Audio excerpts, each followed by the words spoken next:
বিসমিল্লাহির রহমানির রহিম। আসসালামু আলাইকুম। প্রিয় ছাত্রছাত্রী বৃন্দ, আশা করি তোমরা ভালো আছো, সুস্থ আছো, নিরাপদ আছো।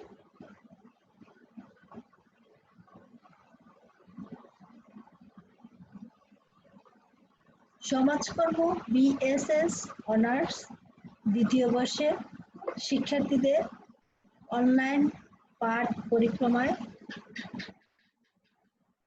স্বাগত জানাচ্ছি। সমাজকর্ম বিভাগের পক্ষ থেকে আমি রিজওয়ানা রহমান, প্রভাষক, সমাজকর্ম বিভাগ, কুবাইত আদর্শ কলেজ।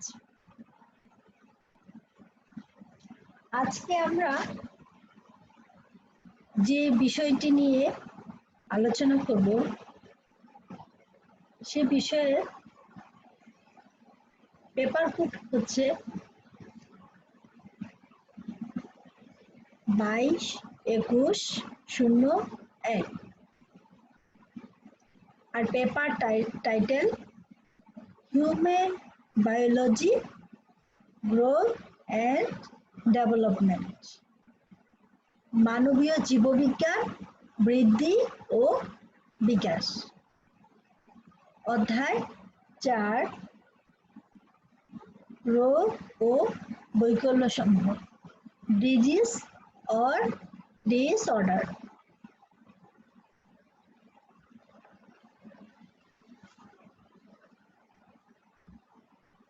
প্রথমেই আমরা জেনে নিব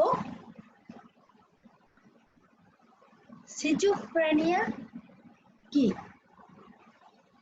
সিজোফ্রেনিয়ার লক্ষণ, সিমটমস অফ সিজোফ্রেনিয়া, সিজোফ্রেনিয়ার ধরন, টাইপস অফ সিজোফ্রেনিয়া, সিজোফ্রেনিয়া রোগের কারণ, কজ অফ সিজোফ্রেনিয়া, সিজোফ্রেনিয়া চিকিৎসা, ট্রিটমেন্ট অফ সিজোফ্রেনিয়া।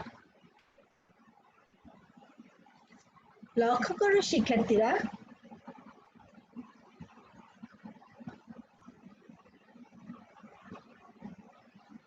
সিজোফ্রেনিয়া কি বা সিজোফ্রেনিয়া বলতে কি বোঝায়? সিজোফ্রেনিয়া ব্রেনের দুরারোগ্য একটি ব্যাধি। এটি একটা মনোব্যাধি, যেটা হলে মানুষ বুঝতে পারে না কোনটা সত্যি আর কোনটা কল্পনা। রোগীরা সবসময় ভয়ে ভয়ে পশ্চাতে থাকে। পুরো পৃথিবীটা তাদের কাছে বিভ্রান্তিকর চিন্তা, ছবি এবং শব্দ মনে হয়। সিজোফ্রেনিয়া হলে অনেকে মনে করে রোগীর মাল্টিপল পার্সোনালিটি দেখা দেয় বা লক্ষ্য করা যায় এবং অস্বাভাবিক জীবনযাপন করে। আমি আবারও বলছি, সিজোফ্রেনিয়া ব্রেইনের একটি দুরারোগ্য ব্যাধি। এটি একটা মনোব্যাধিও বলা যায়, যা মানুষ বুঝতে পারে না কোনটা সত্যি আর কোনটা কল্পনা। রোগীরা সবসময় আতঙ্কের মধ্যে থাকে এবং লুকিয়ে থাকে, জনসমক্ষে আসতে চায় না, অস্বাভাবিক জীবনযাপন করে, আচরণ করে। রোগীর চিন্তা, ভাবনা ও কাজকর্মের সাথে বাস্তবতার কোনো মিল থাকে না। ধীরে ধীরে আক্রান্ত ব্যক্তি হ্যালুসিনেশন, বিভ্রম ও অন্যান্য মানসিক সমস্যার শিকার হয়। এই সিজোফ্রেনিয়া রোগটি সর্বপ্রথম কে আবিষ্কার করেন বা কে এটা নিয়ে কথা বলেন বা শব্দটি ব্যবহার করেন।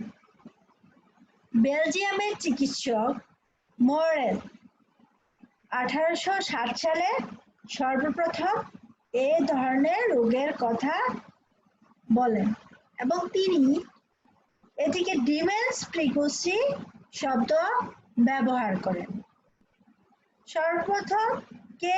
বেলজিয়ামের চিকিৎসক মোরেল 1860 সাল। এ ধরনের রোগের শব্দটি ব্যবহার করেন এবং তিনি নামও দিয়েছেন ডিমেন্স প্রিকোসি। পরবর্তী সময়ে সুইজারল্যান্ডের মনোচিকিৎসক ইউজেন বুইলার 1911 সালে এ রোগের নামকরণ করেন। ইউজেন বুইলার কত সালে? 1911 সালে মনোচিকিৎসক এ রোগের নামকরণ করেন। সিজোফ্রেনিয়া শব্দটি গ্রিক শব্দ স্কিজো খণ্ড বিখণ্ড এবং মাইন্ড মন থেকে উদ্ভব হয়েছে। সিজোফ্রেনিয়া শব্দের শাব্দিক অর্থ হলো খণ্ডিত মন বা মানুষের খণ্ডিত মন। সিজোফ্রেনিয়া গ্রিক শব্দ স্কিজো এবং মাইন্ড থেকে উদ্ভব হয়েছে। লক্ষ্য করো, সিজোফ্রেনিয়া শব্দের অর্থ হলো খণ্ডিত মন বা মানুষের খণ্ডিত মন। সিজোফ্রেনিয়ার সংজ্ঞা প্রদান করেছেন সর্বোত্তম উল্লেখযোগ্য কেলম্যান। তার মতে অ্যাবনর্ম সাইকোলজি অ্যান্ড মডার্ন লাইফ গ্রন্থে বলেছেন schizophrenia is the descriptive term for a brew-up of psychotic disorders characterized and withdrawal for social interaction. অর্থাৎ সিজোফ্রেনিয়া হলো মনস্তাত্ত্বিক ব্যাধিগুলির বৈশিষ্ট্যযুক্ত এবং সামাজিক মিথস্ক্রিয়া থেকে প্রত্যাহারের জন্য বর্ণনামূলক একটি শব্দ। আমি আবারও বলছি, সিজোফ্রেনিয়া হলো মনস্তাত্ত্বিক ব্যাধিগুলির বৈশিষ্ট্যযুক্ত এবং সামাজিক মিথস্ক্রিয়া থেকে প্রত্যাহারের জন্য বর্ণনামূলক শব্দ। আরও একটি সংজ্ঞা প্রদান করেছেন আর.এস. ফিলপেন। তার মতে schizophrenia refers to a class of disorders in which severe distortion of reality occurs. Thinking, perception, and emotion may deteriorate. There may be a withdrawal from social interaction, and there may be displays of bizarre behavior. অর্থাৎ schizophrenia এমন এক ধরনের মানসিক গোলযোগ নির্দেশ করে যাতে বাস্তবতার তীব্র বিকৃতি ঘটে থাকে। চিন্তা শক্তি, প্রত্যক্ষণ ক্ষমতা ও আবেগের ক্ষেত্রে অবনতি ঘটে।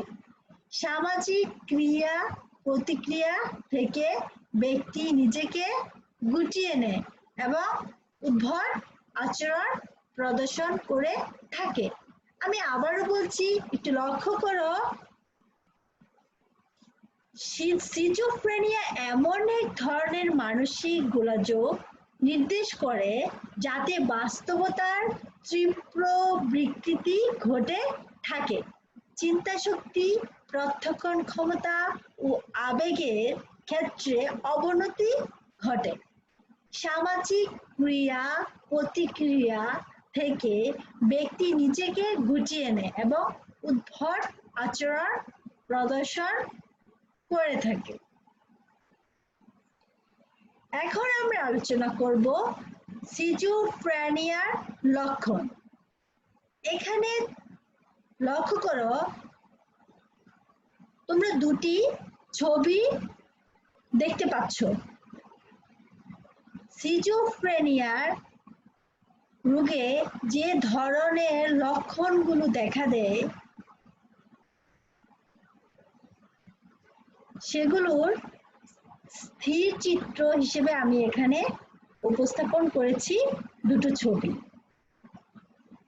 একটু লক্ষ্য করো, ছবি দুটো দেখে আমরা কি বুঝতে পারছি যে সিজোফ্রেনিয়া কি ধরনের লক্ষণ থাকে একজন রোগীর মধ্যে।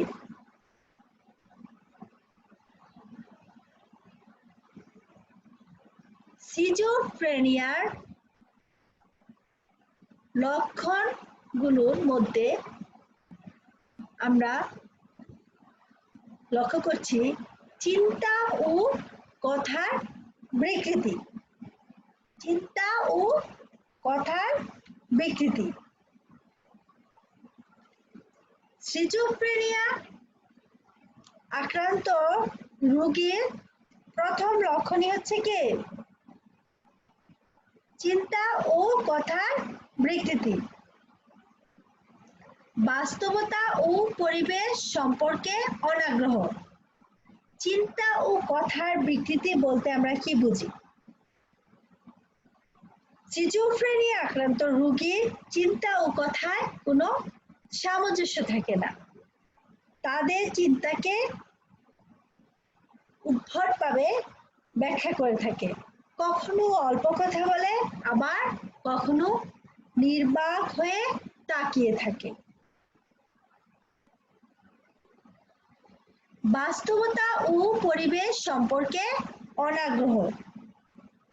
বাস্তবতা ও পরিবেশ সম্পর্কে অনাগ্রহ দেখা দেয়। এটি সিজোফ্রেনিয়া রোগীর মধ্যে জীবনের বাস্তবতা ও পরিবেশ সম্পর্কে আগ্রহ দেখায় না।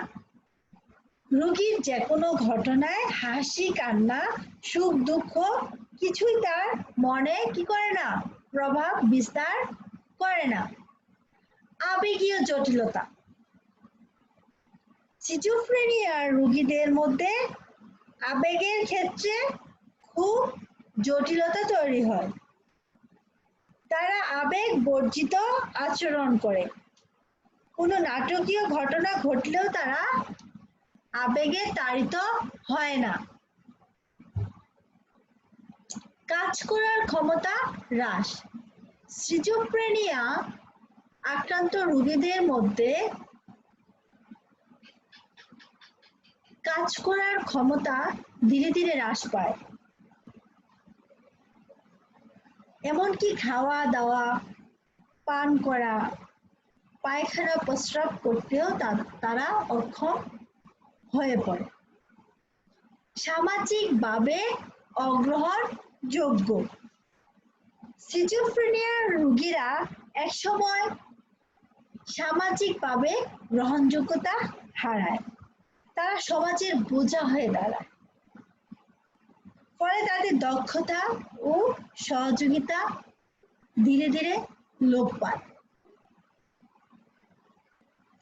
ভ্রান্ত প্রত্যক্ষণ। ভ্রান্ত প্রত্যক্ষণের মধ্যে দেখা যায় তারা অবাস্তব ধারণা পোষণ করে। বাস্তবতার সাথে তাদের ধারণার কোনো মিলই থাকে না। দৈহিক ভ্রান্তি যন্ত্রদায়ক ও নির্দেশনামূলক হিসেবে বিবেচিত হয়। ইচ্ছার ক্ষেত্রে পারস্পরিক বিরোধ। রোগীদের ইচ্ছা বা সংকল্পের মধ্যে বিভিন্ন ধরনের মনোভাব লক্ষ্য করা যায়। তাদের ইচ্ছা, আগ্রহ, মনোভাব আকাঙ্ক্ষা এক এক ক্ষেত্রে এক এক রকম হয়ে থাকে এবং অস্বাভাবিকভাবে সেটা তীব্র আকার ধারণ করে।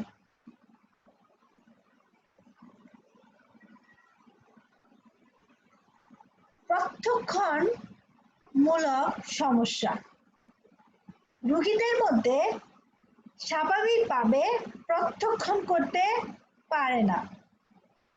প্রত্যক্ষণমূলক ক্ষমতা বিশৃঙ্খল ও অযৌক্তিক অবস্থায় থাকে এবং বিভিন্ন সময় ভ্রান্ত প্রত্যক্ষণের শিকার হয়ে থাকে।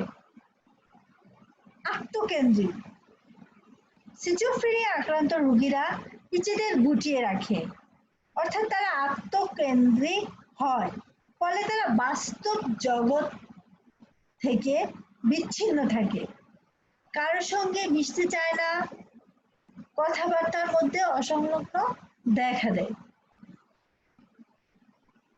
অঙ্গ সঞ্চালন গোলযোগ সিজোফ্রেনিয়া রোগীর মধ্যে অঙ্গ সঞ্চালন গোলযোগ দেখা দেয়। তারা আপত্তিকর অঙ্গ সঞ্চালন করে থাকে। স্বাভাবিক অঙ্গ সঞ্চালন ক্ষমতা হ্রাস পায় বা ধীরে ধীরে কমে যায়। অনেক সময় তাদের শরীর নিস্তেজ হয়ে পড়ে। সিজোফ্রেনিয়ার ধরন সিজোফ্রেনিয়ার কি ধরনের হয়ে থাকে সেটা নিয়ে আমরা এখন আলোচনা করব। টাইপস অফ সিজোফ্রেনিয়া সাধারণ ধরন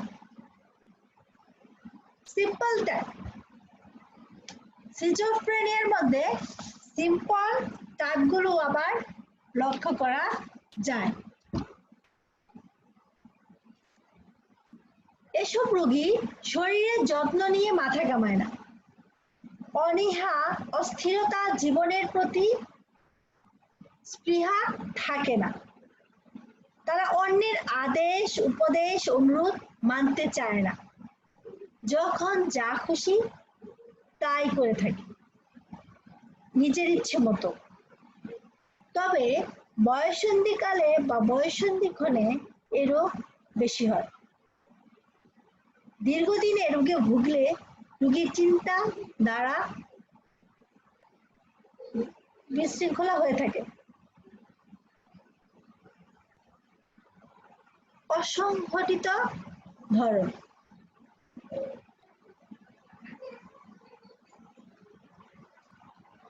সিজোফ্রেনিয়া আক্রান্ত রোগীদের মধ্যে অসংগঠিত ধরন লক্ষ্য করা যায়। এদের আবেগ স্বাভাবিক থাকে না, এরা খেপাটে স্বভাবের হয়ে থাকে। সন্দেহবাদী ধরন প্যারানয়েড টাইপ বা সন্দেহবাদী ধরন এ ধরনের রোগীরা ভ্রান্ত বিশ্বাসে বিশ্বাসী হয়ে থাকে। এরা অত্যধিক সন্দেহপ্রবণ হয়, তারা অদৃশ্য কণ্ঠে বাণী শুনতে পায়, তারা সবসময় বিভ্রান্তির মধ্যে বাস করে, খুব একটা ঘরের বাইরে যেতে চায় না, নিজেকে গুটিয়ে রাখে, নিজেকে লুকিয়ে রাখতে চায়। ক্যাটাটনিক ধরন বা ক্যাটাটনিক সিজোফ্রেনিয়া এ ধরনের রোগী অনেক সময় ভয়ঙ্কর হয়ে ওঠে, অনেক সময় অন্যের অঙ্গভঙ্গিও পুনরাবৃত্তি করে থাকে।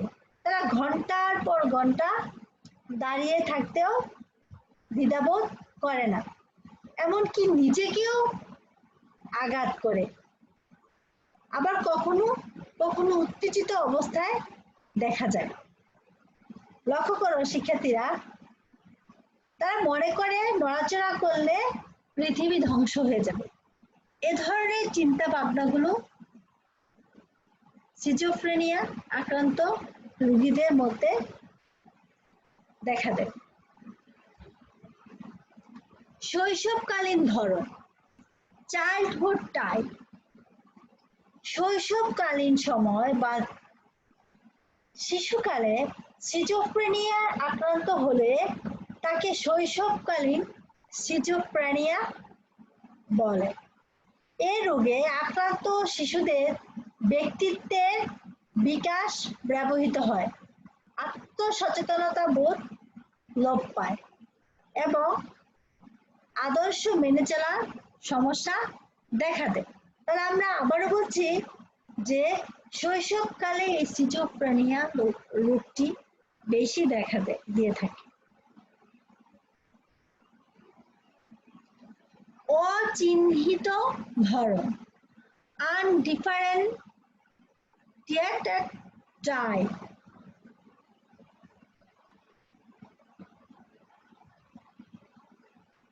অচিহ্নিত সিজোফ্রেনিয়া, এ ধরনের সিজোফ্রেনিয়া আক্রান্তরা আরোগ্য হবার পরও পুনরায় এ রোগে আক্রান্ত হয়ে থাকে।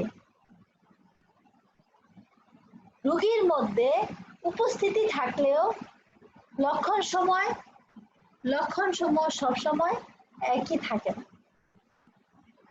এ ধরনের রোগীদের লক্ষণ জটিল প্রকৃতির হয়ে থাকে। অবশিষ্ট ধরন, রেসিডুয়াল টাইপ। অবশিষ্ট সিজোফ্রেনিয়া এক ধরনের রোগ যা আরোগ্য হবার পরও পুনরায় এই রোগে আক্রান্ত হয় রোগী, অর্থাৎ বারবার এই রোগের লক্ষণ তাদের মধ্যে দেখা দেয়। মূলত চিকিৎসা পরবর্তী অবস্থাতে অবশিষ্ট সিজোফ্রেনিয়া বলে।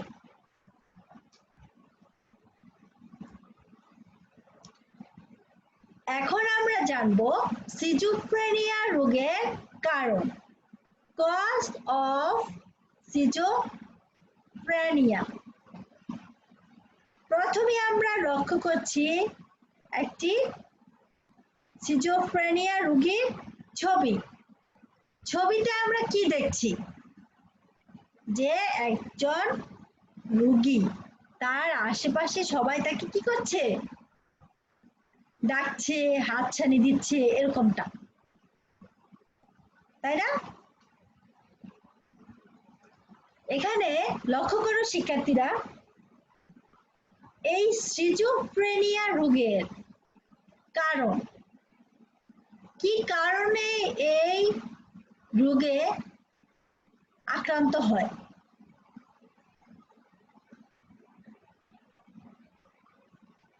সিজোফ্রেনিয়া রোগের মূল কারণ হচ্ছে তিনটি। একটি হচ্ছে জৈবিক কারণ, মনোবৈজ্ঞানিক কারণ, সামাজিক সাংস্কৃতিক কারণ। তো প্রথমেই লক্ষ্য করো জৈবিক কারণটা কি। জৈবিক কারণ বা বায়োলজিক্যাল কজ। জৈবিক কারণটা হচ্ছে সিজোফ্রেনিয়া রোগের অন্যতম কারণ জৈবিক কারণ বা শরীরবৃত্তীয় কারণ। জৈবিক কারণের ক্ষেত্রে গুরুত্বপূর্ণ উপাদান হলো বংশগতি, জৈব রাসায়নিক, দৈহিক গঠন ও স্নায়ু শরীরবৃত্তীয়। এর মধ্য দিয়ে আমরা বলতে পারি যে সিজোফ্রেনিয়া রোগের অন্যতম একটি কারণ হচ্ছে জৈবিক কারণ, এবং এই জৈবিক কারণে আমরা আবার লক্ষ্য করছি যে বংশগত, জেনেটিক বা বংশগত বিষয়টাও কারণ হিসেবে উল্লেখযোগ্য। সিজোফ্রেনিয়া আক্রান্ত হবার অন্যতম কারণ হলো বংশগত বা বংশগত। গবেষণায় দেখা গেছে যে অভিন্ন যমজের ক্ষেত্রে একজন সিজোফ্রেনিয়া আক্রান্ত হলে অন্যজনও এই রোগে আক্রান্ত হয়ে থাকে। উদাহরণস্বরূপ, যমজ সন্তান এর মধ্যে যদি যে কোনো একটি সন্তান সিজোফ্রেনিয়া রোগে আক্রান্ত হয়, তাহলে দ্বিতীয় জন সিজোফ্রেনিয়া রোগে আক্রান্ত হবে। অবশ্য দ্বিডিম্বজ যমজের ক্ষেত্রে এ ধরনের সম্ভাবনা কম থাকে। এছাড়া সিজোফ্রেনিয়ায় আক্রান্ত রোগীর আত্মীয়-স্বজনের মধ্যে এ রোগ ছড়িয়ে পড়ার সম্ভাবনা বেশি। জৈব রাসায়নিক কারণ। এরপর আমরা আলোচনা করছি জৈব রাসায়নিক কারণ, বায়োকেমিক্যাল কজেস। গবেষকদের মতে রাসায়নিক তারতম্যের কারণে সিজোফ্রেনিয়া রোগে আক্রান্ত হতে পারে। রাসায়নিক তারতম্যের কারণে সিজোফ্রেনিয়া রোগে আক্রান্ত হতে পারে।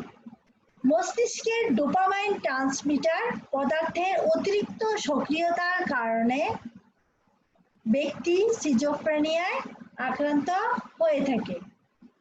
আবার একটু লক্ষ্য করি, মস্তিষ্কের ডোপামাইন ট্রান্সমিটার পদার্থের অতিরিক্ত সক্রিয়তার কারণে ব্যক্তি সিজোফ্রেনিয়া রোগে আক্রান্ত হয়ে থাকে। দৈহিক গঠন, কনস্টিটিউশন। মানুষের দৈহিক গঠনের সাথে তার মেজাজের সম্পর্ক রয়েছে। এটি একটি উল্লেখযোগ্য বিষয় হচ্ছে যে সিজোফ্রেনিয়া আক্রান্তদের স্কিজুয়েট মেজাজ থাকে। এদের কি ধরনের মেজাজ থাকে? স্কিজুয়েট মেজাজ থাকে। এরা দৈহিক দিক থেকে লম্বা ও পাতলা হয়। এরা দৈহিক দিক দিয়ে লম্বা ও পাতলা হয়। এরপর হচ্ছে স্নায়ু শরীরবৃত্তীয়। স্নায়ু শরীরবৃত্তীয়। শরীরবৃত্তীয় দিক থেকে মস্তিষ্কে চাপ সৃষ্টি হলে ব্যক্তির স্বাভাবিক কর্মে ব্যাঘাত ঘটে। ব্যক্তির মানসিক চাপ সহ্য করার ক্ষমতা কম থাকলে সিজোফ্রেনিয়া রোগ হতে পারে। একটি উল্লেখযোগ্য বিষয় হচ্ছে ব্যক্তির মানসিক চাপ সহ্য করার ক্ষমতা কম থাকলে সিজোফ্রেনিয়া রোগ হতে পারে। এরপর আমরা মনোবৈজ্ঞানিক কারণ নিয়ে আলোচনা করব। মনোবৈজ্ঞানিক কারণ হচ্ছে একটি উল্লেখযোগ্য কারণ সিজোফ্রেনিয়া রোগে আক্রান্ত হওয়ার জন্য।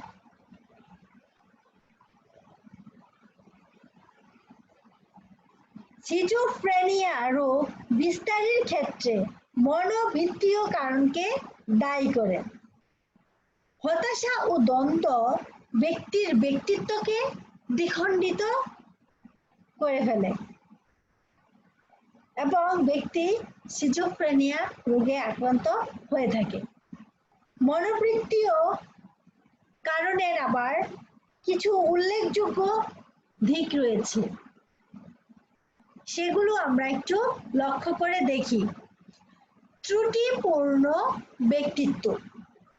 ত্রুটিপূর্ণ ব্যক্তিত্বের মধ্যে দেখা দেয় যে ত্রুটিপূর্ণ ব্যক্তিত্ব বিকাশ সিজোফ্রেনিয়া আক্রান্ত হওয়ার অন্যতম কারণ।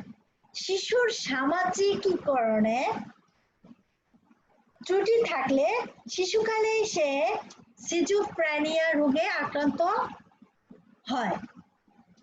তাহলে আমরা এখানে একটি উল্লেখযোগ্য বিষয় হচ্ছে যে একটি শিশু যদি তার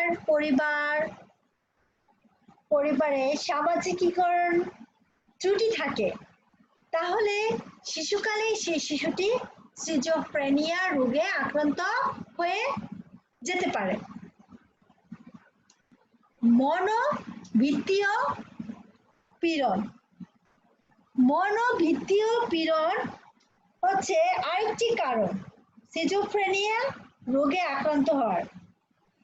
বিফলতা, অক্ষমতা, জটিল সমস্যা প্রভৃতি ব্যক্তির স্বাভাবিক কাজকর্মকে ব্যাঘাত ঘটায় কিংবা ব্যাহত করে থাকে, ফলে একজন ব্যক্তি সিজোফ্রেনিয়া রোগে আক্রান্ত হয়ে থাকে। ভীতিমূলক অভিজ্ঞতা হচ্ছে বাল্যকাল শিশু ভীতিমূলক অভিজ্ঞতার সম্মুখীন হলে সেই শিশুটি সিজোফ্রেনিয়া রোগে আক্রান্ত হতে পারে। ওয়াল 1958 তার গবেষণায় বলেছেন শিশুদের মধ্যে সিজোফ্রেনিয়ার সন্ধান পেয়েছেন যে একটি শিশু ভীতিমূলক অবস্থান বা সম্মুখীন হলে সেই শিশুটি সিজোফ্রেনিয়া রোগে আক্রান্ত হতে পারে বা হয়ে থাকে। এরপর আমরা যে বিষয়টি আলোচনা করব সেটি হচ্ছে অভিভাবকদের কঠোরতা। পিতামাতা বা অভিভাবক শিশুকে কঠোর শাসন করে। ধমক, অবহেলা, উদাসীনতা, অতিরিক্ত যত্ন কিংবা নির্যাতন প্রভৃতির মধ্যে রাখতে চান। এ ধরনের অবস্থা শিশুর মধ্যে সিজোফ্রেনিয়া বিকাশে সহায়তা ঘটায়। অতিরিক্ত আত্মরক্ষা কৌশল এটি একটি অন্যতম গুরুত্বপূর্ণ মনোবৈজ্ঞানিক কারণের মধ্যে একটি অন্যতম কারণ। পরনির্ভরশীল ব্যক্তি যারা অন্যের উপর নির্ভরশীল হয়ে চলতে অভ্যস্ত তাদের কারণে ব্যক্তি সিজোফ্রেনিয়া রোগে আক্রান্ত হতে পারে। সমাজের নিম্নবিত্তরা মানসিক চাপ, দ্বন্দ্ব, হতাশা প্রভৃতিতে বেশি পরিমাণে ভোগার কারণে তাদের মধ্যে সিজোফ্রেনিয়া রোগে আক্রান্ত হওয়ার সম্ভাবনা বেশি থাকে। এছাড়া সাম্প্রদায়িক আর্থিক অসচ্ছলতা, যুদ্ধ, ত্রুটিপূর্ণ শিক্ষা ব্যবস্থা প্রভৃতি কারণেও কখনো কখনো সিজোফ্রেনিয়া রোগে আক্রান্ত হয়ে থাকে। এরপর আমরা আলোচনা করছি সামাজিক সাংস্কৃতিক কারণ। সামাজিক সাংস্কৃতিক কারণ এটি হচ্ছে একটি অন্যতম কারণ সিজোফ্রেনিয়া রোগে আক্রান্ত হওয়ার জন্য। কোনো দেশের সামাজিক সাংস্কৃতিক প্রেক্ষাপটের কারণে ব্যক্তি সিজোফ্রেনিয়া আক্রান্ত হতে পারে। সমাজের উচ্চবিত্তের তুলনায় নিম্নবিত্তের মধ্যে এ রোগ বেশি আক্রান্ত হয়ে থাকে। এছাড়াও সাম্প্রদায়িকতার মধ্যেও এ রোগটি বেশি দেখা দেয়।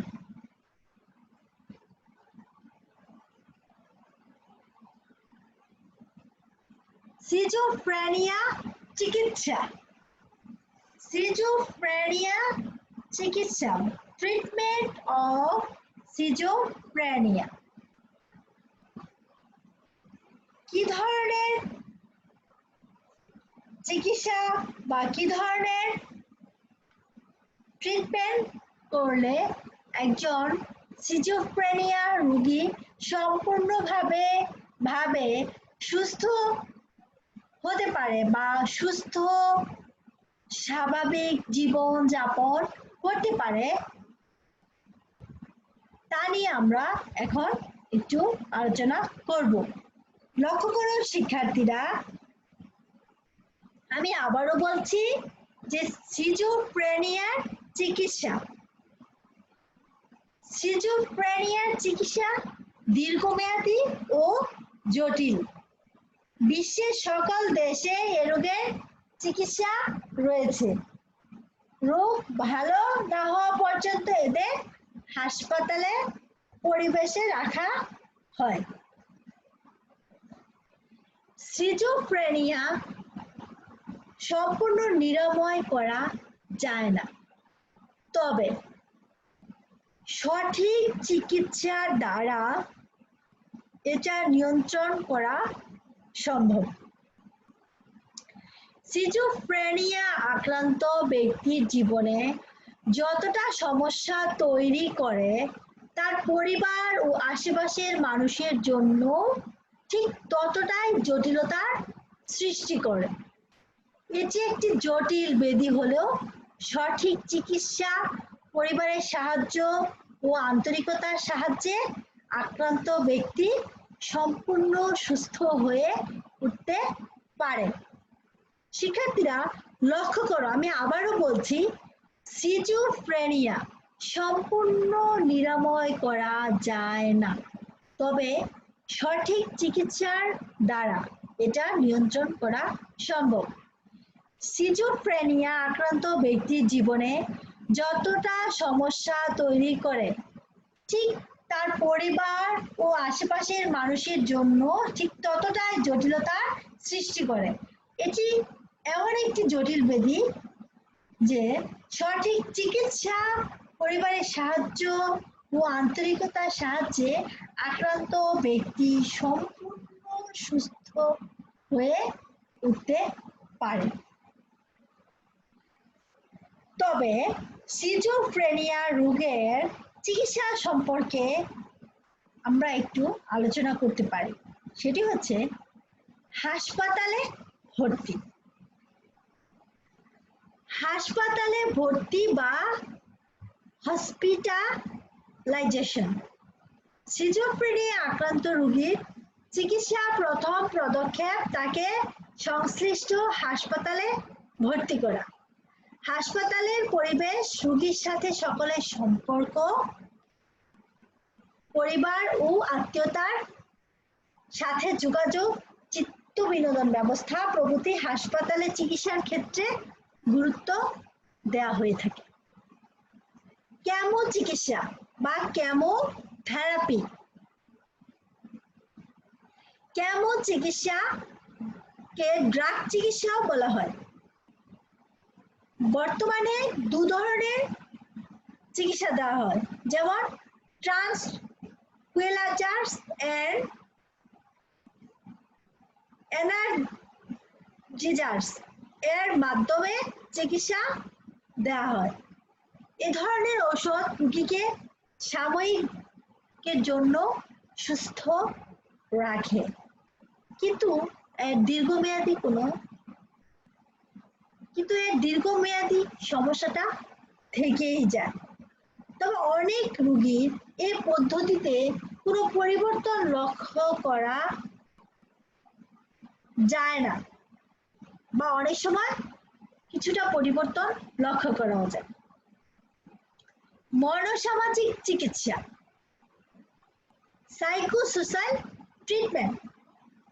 সিজোফ্রেনিয়া রোগীদের চিকিৎসার জন্য মনোসামাজিক চিকিৎসা একটি গুরুত্বপূর্ণ পদ্ধতি।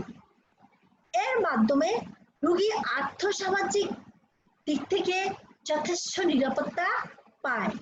এর ফলে রোগী স্বাভাবিক জীবনযাপন অভ্যস্ত হয় এবং আত্মনির্ভরশীল হয়ে থাকে। অনেক হীনমন্যতা দূর হয় এবং সামাজিকভাবে গ্রহণযোগ্যতা পায়। ব্যক্তি কেন্দ্রিক মনোচিকিৎসা। এরপর আমরা আলোচনা করব ব্যক্তি কেন্দ্রিক মনোচিকিৎসা। আমি আবারও বলছি, একটু লক্ষ্য করো, ব্যক্তি কেন্দ্রিক মনোচিকিৎসা। সিজোফ্রেনিয়া রোগীকে ব্যক্তি কেন্দ্রিক চিকিৎসার মাধ্যমে রোগ মুক্ত করা যায়। এই প্রক্রিয়ায় যেসব কৌশল প্রয়োগ করা হয় সেগুলো শিক্ষামূলক এবং আবেগ প্রকাশের শিক্ষা, সরাসরি হস্তক্ষেপ ইত্যাদি। মনশল্য চিকিৎসা। লক্ষ্য করো, মনশল্য চিকিৎসা, সাইকোসার্জেনি। 1930 সালে সর্বপ্রথম মনশল্য চিকিৎসা আবিষ্কার করা হয়। এই পদ্ধতিতে অস্ত্রোপচারের মাধ্যমে মস্তিষ্কের সম্মুখভাবে স্নায়ু সংযোগ বিচ্ছিন্ন করা হয়। মস্তিষ্কের সামনের অংশে বা সম্মুখ ভাগে বা ভাবে স্নায়ু সংযোগ বিচ্ছিন্ন করা হয়ে থাকে। বর্তমানে এই ব্যবস্থাটা চালু নেই। এই পদ্ধতিটি ব্যক্তির বিপর্যয় ঘটে ও আবেগের ক্ষেত্রে সমস্যার সৃষ্টি হয়। এরপর আমরা আলোচনা করব সমষ্টি কেন্দ্রিক চিকিৎসা, কমিউনিটি ট্রিটমেন্ট। সিজোফ্রেনিয়া রোগীদের চিকিৎসার জন্য ফলপ্রসূ সবচেয়ে গ্রহণযোগ্য চিকিৎসা হচ্ছে সমষ্টি কেন্দ্রিক চিকিৎসা। বিভিন্ন সমষ্টিতে এ পদ্ধতি চিকিৎসা করা হয়। রোগীকে বিভিন্নভাবে উন্নয়নের প্রচেষ্টা চালানো হয়ে থাকে, যেমন কাউন্সেলিং এর মাধ্যমে। এছাড়া সমষ্টিভিত্তিক সেবা হলো পরিবার ও বন্ধুদের সাহচর্য, আর্থিক ও মানসিক সমর্থন, পরিবেশ ও তার মনে সন্তুষ্টি ইত্যাদি। সর্বশেষে আমরা বলতে পারি যে সিজোফ্রেনিয়া রোগীর চিকিৎসার উপযুক্ত কৌশল প্রয়োগ করার মাধ্যমে রোগীর উন্নয়ন ঘটানো সম্ভব। আজ এ পর্যন্তই। আগামী ক্লাসে আবার দেখা হবে। ভালো থেকো, সুস্থ থাকো। ধন্যবাদ।